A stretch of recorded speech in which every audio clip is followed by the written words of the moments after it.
Assalamualaikum warahmatullahi wabarakatuh. Perkenalkan, nama saya Rizman Albert, saya di Teknik Perminyakan D dengan NIM 2001146.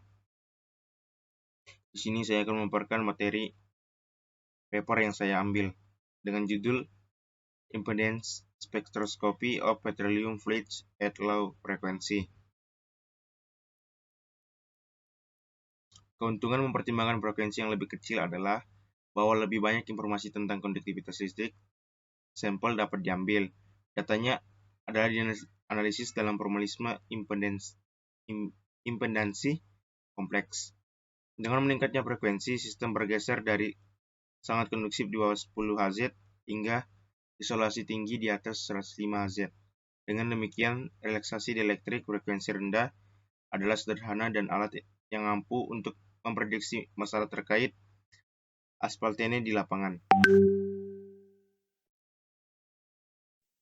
Pendahuluan, spektroskopi impedansi sangat menarik karena memungkinkan karakterisasi dielektrik yang cepat dan tidak merusak dari cairan minyak bumi selama berbagai tahap eksplorasi dan processing.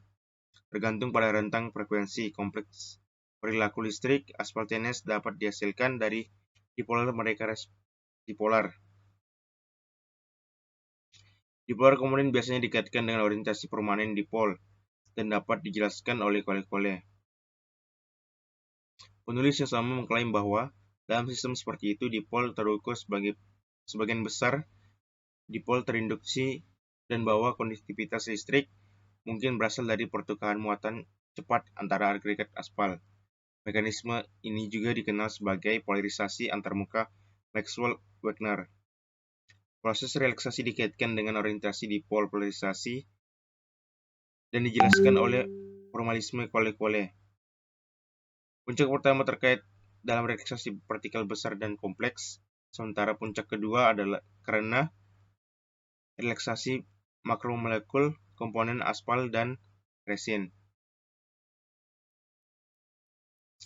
Efek ini diminimalkan dengan munculnya teknologi baru dalam prosedur kalibrasi yang tepat.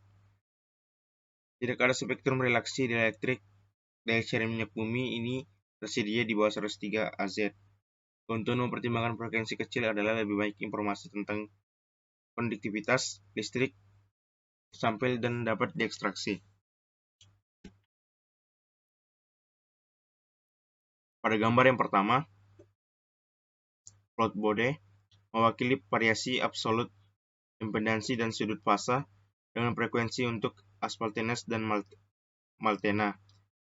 Ketika frekuensi meningkat, rangkaian bergeser dari sangat konduksi. Pada gambar yang kedua, untuk lebih memahami sifat relaksasi ini yang dinormalisasikan dan dibandingkan pada gambar yang keempat.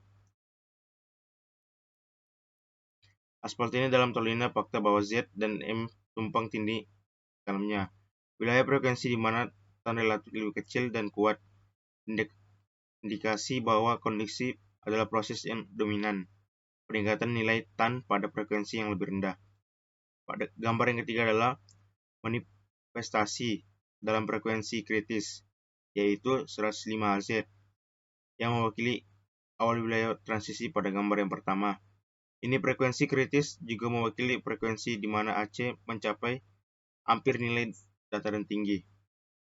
Pada gambar keempat, variasi komponen nyata dan imajiner dari permitivitas dengan frekuensi antara 40 dan 60 Hz disajikan. Kesimpulannya, relaksi dielektrik dari asphaltenes dan maltenes Boschan dalam toluna dipelajari dalam rentang frekuensi 40-60 Hz. Titik henti dalam variasi konduktivitas dengan konsentrasi asphaltenes terjadi pada sekitar 50-60.